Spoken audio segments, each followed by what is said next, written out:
Ladies and gentlemen, welcome to the U.S. Army Test and Evaluation Command panel, Enabling Continuous Transformation.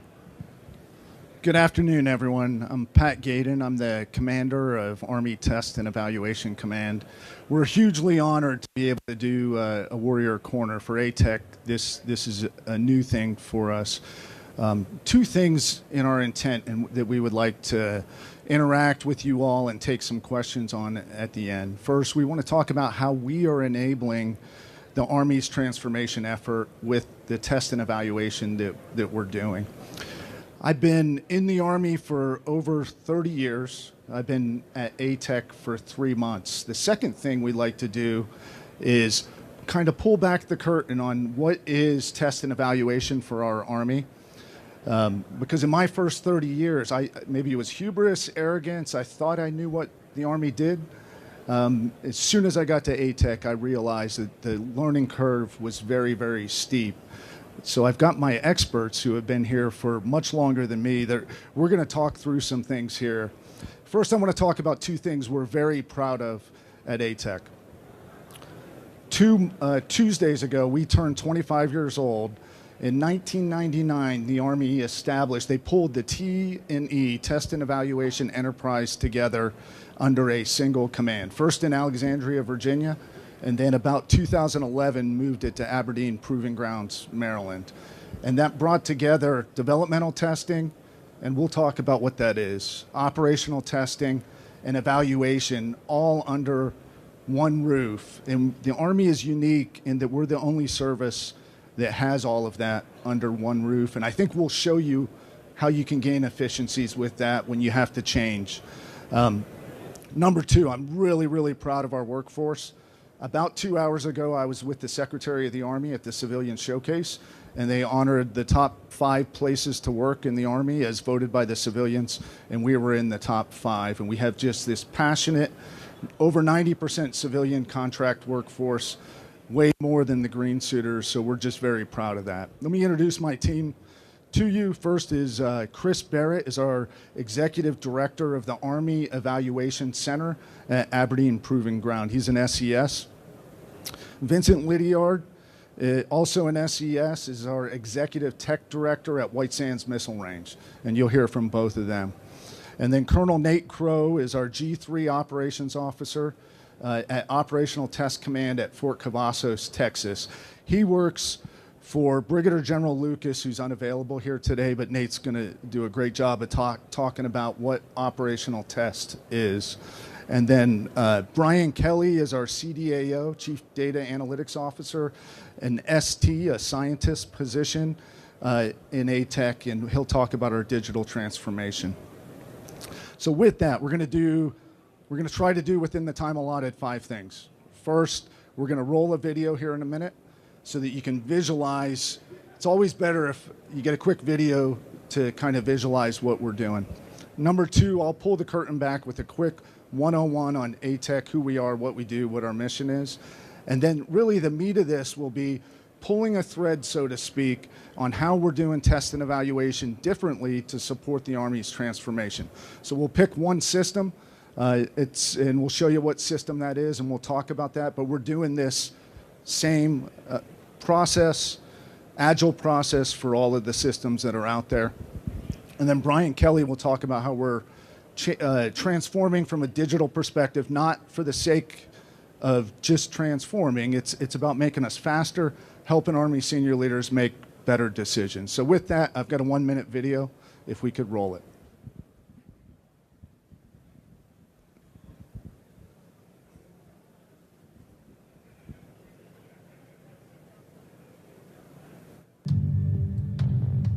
Defending our nation is a perilous responsibility that our armed forces boldly bear. These patriots rely on modern systems for their survival.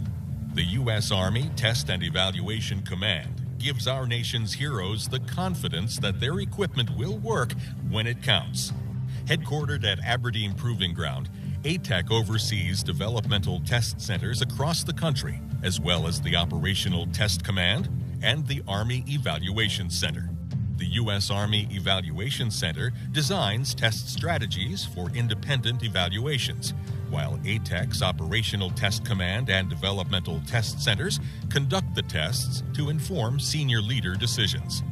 With state-of-the-art facilities across 5 million acres, ATEC can replicate nearly every global environment and operational scenario. Our dedicated team of professionals has the experience, the expertise, and the agility to test nearly any military system, anywhere, anytime. We are the premier test agency for the Army of 2030, testing for our warfighters of today and tomorrow.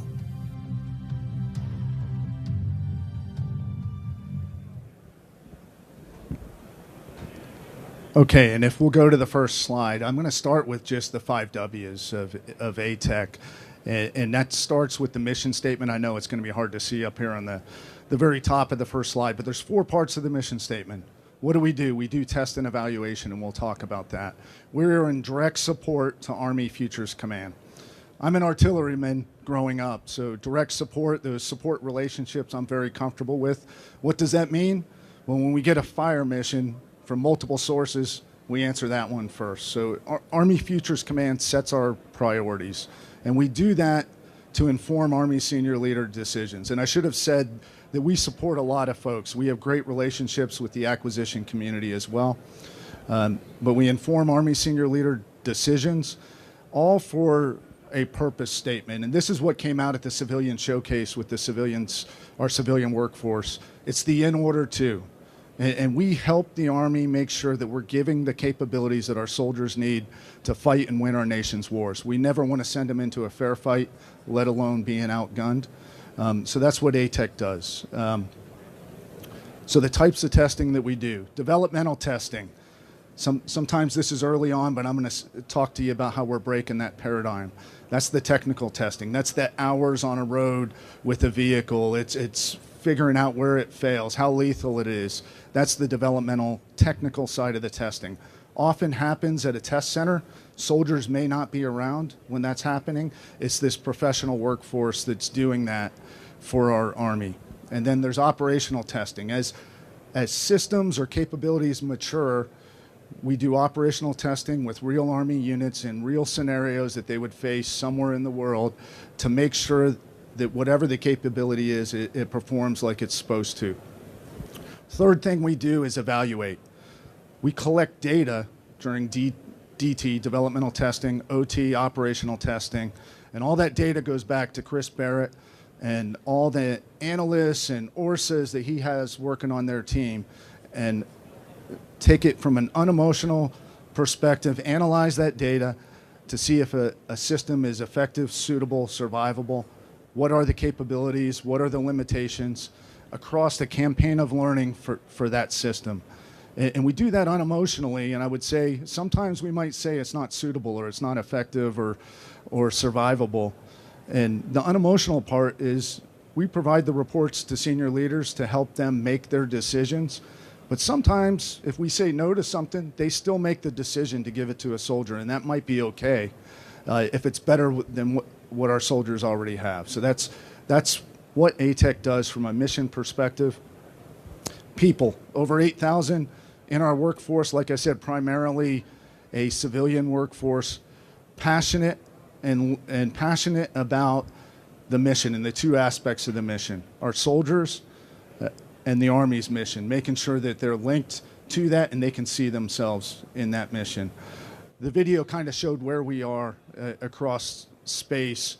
We've got some national treasures, the installations and the proving grounds that ATEC has. And I would say that the nation and our Army wouldn't be where it is today without those proving grounds and the great people that help test and prove out our systems, and that we won't get to where we need to go in the future without those proving grounds. So you think of Aberdeen and Aberdeen Test Center, think about White Sands Missile Range, the biggest contiguous landmass in the United States Army out in New Mexico. Yuma Proving Ground in southwest Arizona, the second biggest installation in the Army. Dugway up in Utah is the 4th biggest in the Army. We've got the electronic proving ground out at Fort Huachuca, Arizona. It's in a mountain bowl where the electromagnetic spectrum is silent out there very close to silent. And that allows us to do certain unique testing that you can't do other places. At White Sands, obviously, with the range, we can shoot over 200 kilometers, and then we can expand through agreements with the state of New Mexico to get a 4,000 kilometers, 400 kilometer shot across New Mexico. We also have environmental test centers with the Arctic regions at Fort Greely, Alaska. We've got the Tropic Regions Test Center down in Panama and Suriname as well. So these are all the places that the Army needs to prove out its equipment for the future. And we'll take any questions you have at the end on that. What I'd like you to do now is just look at this picture right here. So this is the Sergeant Stout vehicle. Back around 2018, the Army, when General Milley was still the chief of the Army, there was a recognition that we had a gap with short-range air defense in our tactical brigades. And we weren't going to do business as normal and take 10 years to close that gap. So the Army wrote a directed requirement. And about 5 years later, we have 4 battalions of that system that's fielded. And I want to use that system just as an example of when we do, the old paradigm is you have a gap, someone writes a requirement, a CDID or Army Futures Command. The acquisition community takes the requirement and starts developing something like that. That may take a number of years. And then at some point they hand it to us and we do developmental testing, the technical testing. And then we do operational testing. And then, 7 years, 10 years, 15 years later, we get a piece of equipment in the field. This went out to the field in about 5 years. It's operational. We're still testing it, but we're going to pull that thread and just talk about how that sequential paradigm, we're changing that so that we can adapt with where the Army is going to more simultaneous, more feedback loops, getting test and evaluation in earlier as the acquisition community is developing a piece of equipment. So with that, I'm going to hand it over to Chris Barrett, and he's going to start by talking about the campaign of learning that we design at the front end. Chris. Thanks, sir. So I've been in the Army 38 years. I've been doing this for 28 years, so hopefully I'll have some answers to your questions later. So for the evaluator, going faster really means making better use of data, right? And to get out of these old ideas that it has to be an independent ATEC test. Those are the only suitable data we can use. That when we do test, it has to be DT first, OT second, and write a report that supports some pre-planned decision. So this campaign of learning idea that we came up with is a way that we can consider all learning opportunities, that we consider all data that are suitable for use, and that we provide feedback to the operational community and the acquisition community more often. So for Sergeant Stout, early on, we used some early DT to support safety releases and performance evaluations that allowed these first 4 units to get fielded. Once we fielded those units, we stayed engaged. What does that mean? That means we went out, we worked with the units, we helped shape their training events to be better learning opportunities. In some cases, we actually made their learning opportunities better. Just recently, we ran a test where I paid for threats to be in the air that the unit would not have had for their training event, right? So we can actually improve their training events. Then we partnered with them to collect data and observations during the test. And then after each of these events, we provide feedback to the Army, to the operational Army, to improve the use of those systems, to adapt the requirements to what could actually be done, and to the acquisition community to improve the design of the systems. And then going forward, we'll continue to do the same. We're going to go to NTC in February with one of the units we already looked at to continue to learn with them. We'll continue to do developmental testing and operational testing. And we will write a report that you're used to seeing in FY26 to support a full rate production decision, which is 5 years after the first unit's equipped, which if you talk about going fast, that's a pretty big change. So the second part of that is reporting. So what we're really changing reporting is when and how we report. So under the old model, we would write a report at prescribed times in the acquisition cycle that support prescribed decisions. And those reports were called like 4 or 5 different things. And we had emerging results briefs that were only used when we didn't have time to write a report. And so we report continuously now. We've got a thing called the running estimate, which our evaluators just keep track of what they're learning over time. So anytime a decision maker wants to know what we know, we can pull it out and say, here it is. We do emerging results briefs 7 days after an operational event that goes back, and like I said, it informs the operational and the acquisition community. And then we've standardized our evaluation report to an AER, ATEC evaluation report, and that has the same information in the same format in the same order, so anybody that sees that knows where to go look for what they need. For how we report, we still do the effective, suitable survival that the boss mentioned. We still measure systems as met, not met against requirements, but we don't really pass-fail the system anymore. We've added two important parts to our reports. The first is operational capabilities and limitations. And this is where we tell the operational Army what the system can and cannot do in the hands of a unit or a leader. And that is often different than requirements. Systems can pass a requirement and not provide a capability. They can fail to meet a requirement and be the best thing in their kit bag. The second thing we've added is DOT-1PF observations. And this is where we go back and tell the Army how to prepare units and installations to receive the equipment so that they can train with it, maintain it, and fight with it when they need to. These used to be kind of hidden in our suitability evaluations, or things like ranges and special tools, motor pools, those kind of things, but we've teased it out now so that senior leaders can act upon them years before somebody receives equipment.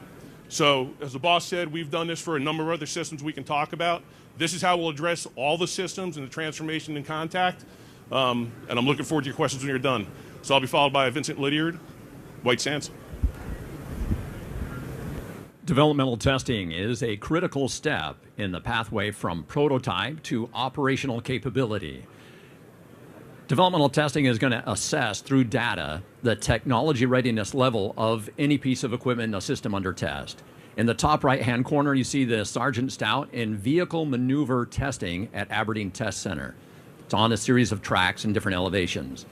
In the bottom right-hand corner, you see the Sergeant Stout in an anechoic chamber. When the doors of this chamber are closed, it blocks out all electronic interference and allows us to assess and understand the system under test a lot better. This is one of the critical steps to being able to understand if a system is going to be functional in its intended environment. At White Sands Missile Range, Sergeant Stout went through its first live fire testing, the first warfighter soldier contact, and we also were able to do some transformation in contact and better understand the gun mount and make some improvements there. The data we collect through developmental testing also informs the safety release information that we're able to use a little bit later on. The transformation in contact that we experience, the data that we're able to gather, helps improve so that a piece of equipment can be more successful in further phases of testing and development. And now, ladies and gentlemen, from the Operational Test Command, please welcome Colonel Crow.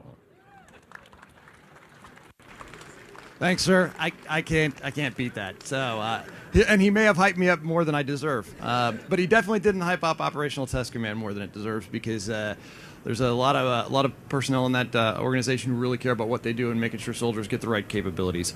So, operational testing, as developmental testing continues, the system under test, in this case, the Sergeant Stout, comes to Operational Test Command, and we fulfill our mandate. What's Operational Test Command exists to do? Well, we take the production representative system, so as it's going to come off the assembly line, that same system, we put it in the hands of units and soldiers who will operate that in the force right now. It's not a ringer team. This is the guys and girls who will use it in combat.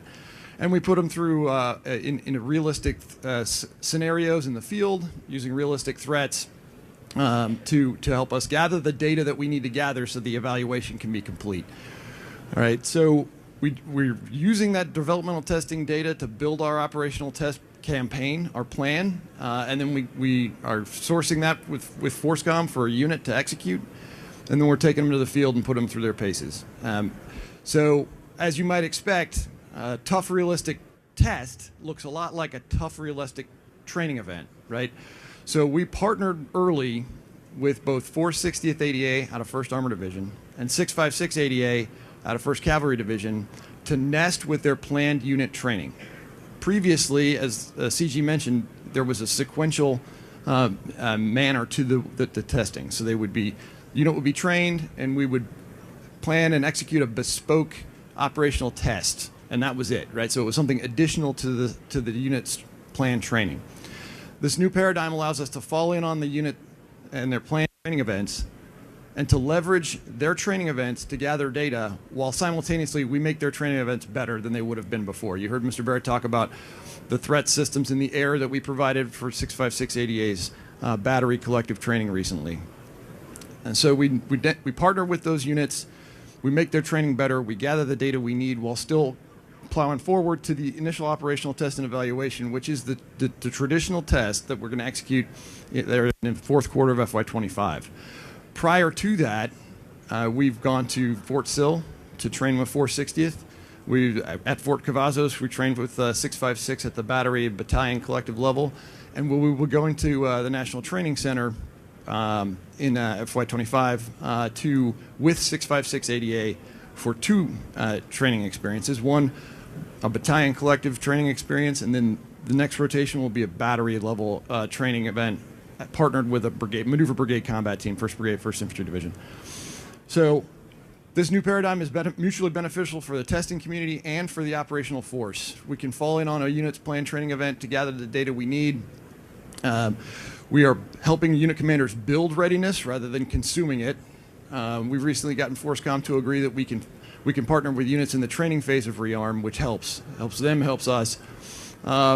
We can nest it with their planned training rather than adding something to their already busy schedule. We provide those enablers that they would not routinely have, and we can provide almost a CTC-like training experience at home station for that unit commander to accomplish the commander's training objectives while still gathering the data that we need to inform the evaluation. Lastly, the most important part about this for our warfighters is it delivers those new capabilities into the force more rapidly and at less expense than in the past. So we see this as a very important way forward as we ATEC help the Army learn throughout continuous transformation. I'll be followed by General Gaydon. Thanks, Nick. And Vincent, by the way, does do college football Saturdays, BYU, or used to. So developmental testing, Vincent's team creates data. This is the lifeblood of what ATEC does. Operational testing creates data. We're pulling off the system. We're measuring. We're taking surveys from soldiers. All that data, the old way of doing business is it went on a hard drive at whatever classification level. Someone drove it across the country, flew it, sent it back to Chris's team where all the analysts are after the test event was over. So weeks, months later, we wrote reports that informed senior leader decisions. This is why data is important to us, and I'm going to have Brian Kelly talk about how we're doing that differently in about 5 minutes or less, and we'll save 10 minutes for questions. Brian. Okay, yeah, so ATEC had brought me on as the first Command Chief Data Analytics Officer back in February of 2022, and one of the first things that I wanted to do is get a picture of what our data landscape looked like, and quickly found out we're not managing that data at the enterprise level, we're not managing that data at the subordinate organizational level, we're basically managing that data in most cases down at the team or individual level. At the same time, I pulled forward some knowledge working at the network cross-functional team. Understanding your underlying information environment is inextricably linked to the data in which is operating on top of it. So while we were painting that picture of the data landscape, we also looked at what the network and network services were that were available to us within that information environment. And then what we found was 75 individual network boundaries that existed in the Army T&E enterprise. 2/3, if not more, of those boundaries are closed, restricted, logically isolated, standalone network. So one, that makes you question life choices that you've made, and two, it shows that we are running against the grain of visible, accessible, understandable, trusted, interoperable, secure data, according to the Army data strategy. So what are we going to do? We stood up a line of effort within the ATEC campaign plan called digital transformation, and one of the key pieces inside that digital transformation is what you see up on the screen, which is the ATEC data mesh. So we're standing up an IL5 CUI and IL6 secret cloud environment. It is a hybrid cloud solution that's composed of 4 layers. The first layer is a common reference model. This is trying to identify core authoritative sources of data that support not only test, not only evaluation, but also our business side of the house. So as we are making new data or we are tagging metadata associated with it, people will conform to the common reference model so we can start joining disparate pieces of information together across our enterprise. The second piece is establishing a set of data domains in and around 21 test mission areas that we've identified. This is where all the information coming off the line that you just heard will be stored and governed within those domains to be searchable, discoverable, and used. And then the next piece is creating a data analytics and really a software development framework for the enterprise to leverage. So we have DevSecOps, CI/CD, Azure Virtual Desktops with various clients that are sitting on top of it, or home-brewed software that we're executing on top of app services or inside of containers that allow us to do the data analysis and the data visualization and the software development that we need to do. And the last piece of this that will come near the end is a layer of an application abstraction layer. This is where I see the majority of the end users within ATEC as well as the consumers of our data or data products coming to identify, do we have data about a particular system in the particular environment that you're looking for? And then if you have the appropriate authentication and authorization, then you can gain access not only to the raw data that we have, but the process data as well as the data products like the evaluations that we've been doing. And I'll hand it back over to Major General Gideon. Thanks, Brian. I'm just going to talk, we're going to close with this bottom left as you're looking at it portion. The ATEC Next Integrated Multi-Domain Operation Test Environment. That's a mouthful. We call it ANMDOTE. But and it's related to the data, is how can we create a distributed live virtual constructive environment that links our test centers together to save money, to do things that we can't do in the open test environment, open air test environment, so that we can get the data that we need to write the reports to inform senior leader decisions. And we've already proven this, that we can link all 6 of our major test centers together. And if you want to visualize this, think about a new combat vehicle that's doing a reconnaissance operational test. We can put a vehicle in one of those anechoic chambers that Vincent showed you, on a mission with the other 3 doing it live, on virtual battle space with support from AH-64s, live or virtual artillery supporting the recon mission. So we can put a test envelope around it, do a complete mission, and still jam it, hit it with everything on the EMS spectrum inside that anechoic chamber. It's on a dynamometer as well, so we're measuring everything that's happening on the combat vehicle like it was driving down the road. And you just think about what the impact if we could do more testing like that. So we've proved it. We haven't used this yet. Proof of principles are coming here in the futures as we work with our acquisition partners on what's in the realm of the possible. But driving down cost. I used to be a Corps G3, and the stress on the force for test events versus training events versus deployment, it's real. So can we make some of the testing smaller because we can learn without large formations? Maybe. But this bottom left gives us the opportunity to work through some of those things. So these are all the ways that ATEC is I would say a small or a medium cog in this big enterprise engine to transform, but an integral cog in that, providing the unbiased feedback to inform senior leader decisions, drive down the risk in acquisition programs, and a trusted part of this enterprise. So with that, I think we've got a little less than 10 minutes, but I welcome any of your questions. Thanks. As we get to a unified network and we try and operate that way, the devices you're testing and evaluating are going to be deployed. Where does cybersecurity fit into knowing like the known good behavior fingerprint of these devices? Is that something you test as you're going through it in preparation for operating on a unified network? We do, and I'm going to let the experts kind of tackle this one. So for cyber, we have the standard tests, the CVPA, the AA, right, that these folks coordinate in coordination with their tests. We got our partners to come in and do that for us. They red team, they look at insider, outsider vulnerabilities. We've actually got some initiatives now to look at cyber earlier, right? True DevSecOps. Are we going to go back and look at cyber as industry or whoever are developing the things that are going to hang on the network? And then how do you do that, right? How do you look at the piece parts, right? Because right now we look at things when they're fully integrated, right? And there's a lot of risk there because by the time we look at things, the reports I write typically are only identifying limitations or vulnerabilities that we have to live with or mitigate. Right? If we go to this new model, if we can figure out a way to resource a way to to look earlier in the government side of looking at systems. Even better if we could look at the industry side of looking at systems, right? And I don't know if the question will come about how do we partner with industry, right? Part of the problem we're having there, and when I talk about using all available data, there's still a trust issue, I would say, with I don't trust you with my data or my information or my tools, right? And so we have to do it all over again, and it's too late to affect good change. Hey, Chris, I'll just tackle that one, but we are open arms for industry data to come in. But we need to work early, and it's better if we're there if possible, but that can save a lot of money in a program manager's overall program if we don't have to do things twice.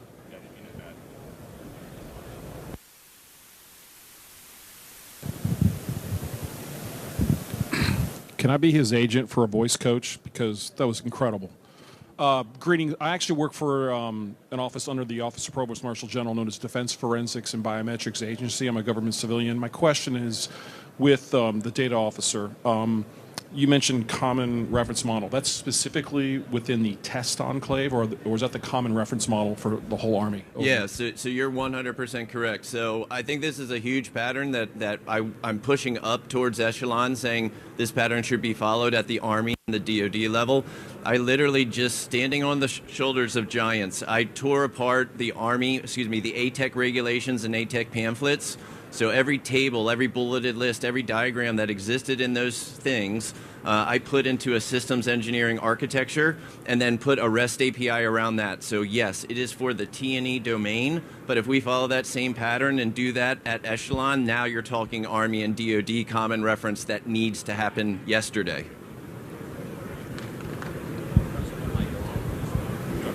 Can you hear me? I can help you with that because I'm working within our community. We're known as the executive agent for DoD, even though we sit under the Army. And so I have access to, or entree into other services as well as combatant commands, as well as the J Force or J elements, namely J2. And I can talk to you offline about that. Excellent. Yep, absolutely.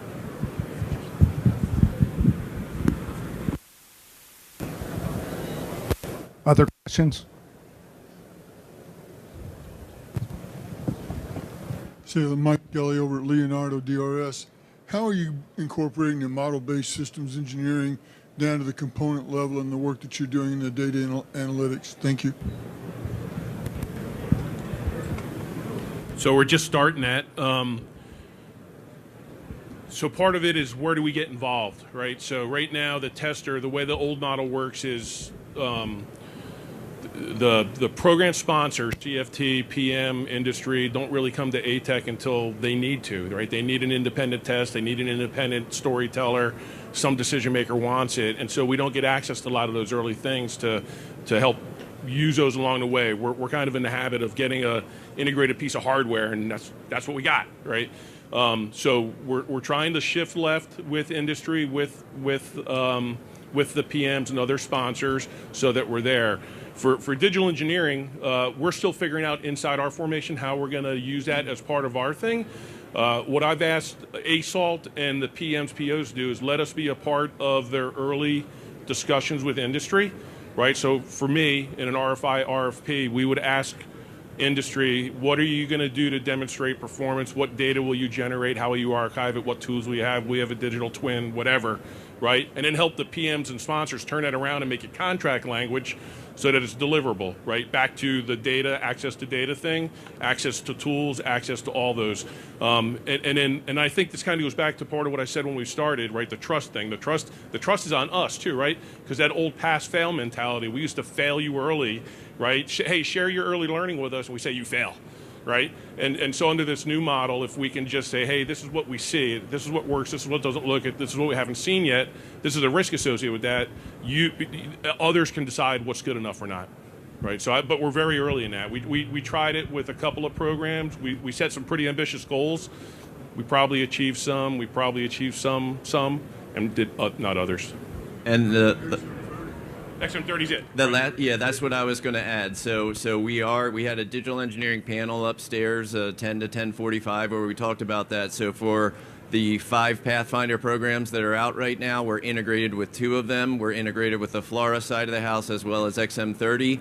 And so we're looking to leverage the ATEC data mesh for the XM30 to feed some of our test data back into their model-based systems engineering representations or digital engineering representations. Same thing with the FLRAA side. We've built out an AV SIL as well as a TLI, their integration labs, where we can quickly swap software and hardware inside of a mock cockpit to do quick regression testing and stuff like that, which is a digital engineering environment to speed up our ability to test and get things out the door. That's what it's all about. That's what the transformation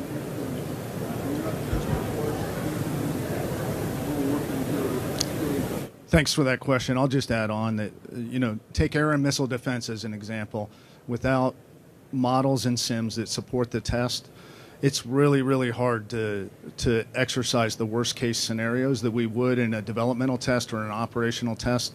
Just the cost of those would be hundreds of millions. So we need that. We need that early. We work with our ASALT partners and our PEOs to get that into contracts and get it delivered at the same time that the equipment is delivered. But it's hard business, but it's something we're very interested in. Other questions? I'd like to ask, in this transformation and contact construct, what's the best way for units in formation that are trying to do TIC for the Army, Lab Enterprise, DevCom, ERDIC, et cetera, where they're wanting a comparative analysis of some COTC piece of equipment, sometimes called an Army lab like myself. When should we be integrating with ATEC? When should that dialogue start? Or are you going to plan on pushing that out to kind of these HMIF formation units in this TIC increment 1, increment 2, et cetera? Over. It's a great question. So, for example, 2101 for the C2 fix effort. Our team was down there as part of that assessment team. We weren't leading it, but we were there with the expertise on that. For next gen squad weapon, it's with the 101st going through an operational test right now. For all the other pieces of equipment that the chief and others have talked about getting to the first 3 TIC brigades and then the other ones he announced yesterday, we're doing planning conferences. And Chris, if you want to jump in more with those units to make sure we don't overwhelm them, but they have the ability to capture the lessons learned. What we would not want is there's lessons learned, there's data that could be collected that doesn't get collected, and we don't learn from what they're doing with the prototypes that they have. Chris, anything else? Yes, sir. So when do you ask ATEC for help? So I think what I found as we shifted left, I found ATEC was actually very involved left, including my formation, but we weren't doing what we should, right? So if you're going to put a soldier on a piece of kit in the field, it requires a safety release. I write safety releases, right? So sponsors of things and experiments come to ATEC and ask for a safety release, and they wouldn't ask for anything else. They wouldn't ask for feedback. They wouldn't ask for an evaluation. They wouldn't ask for soldier opinions, and we weren't thinking to offer it, right? We were just under the old model that it's not time to evaluate yet. And so I think between industry and PMs and CFTs and whoever, they need to get in the habit of asking for, I'd like a safety release, and how can you help me learn, right? And then we get into these other things. And so the planning conference, so we actually, we were tasked in the last couple of weeks to come up with a concept for how to support all these brigades in the TIC, maybe now divisions. And so we're doing that. We met with the 101st last week, their headquarters staff, about what they're going to do at JRTC in April, and we'll come up with some ideas there. We're going to go down to their planning conference to find out what they think they want to learn. Again, back to the help will shape the conditions for learning, and then hopefully from that we'll learn how we can scale that across all the TIC units. I think we're at time. Are we good or not? 1 minute. Okay. Hey, I'll just close out and see if anyone else has anything, but I really appreciate the questions and the opportunity for us to pull the curtain back a little bit on what we do. We are rarely the ones out front on any of this, but I think for the Army, U.S. Army audience out there, if I had any intent, was just pull the curtain back a little so that you understand this. You know how to get reach to us if we can support in any way in some of your transformational efforts. We would love to try to do that with you. So thanks. And anything else from the team? All right. Thank you.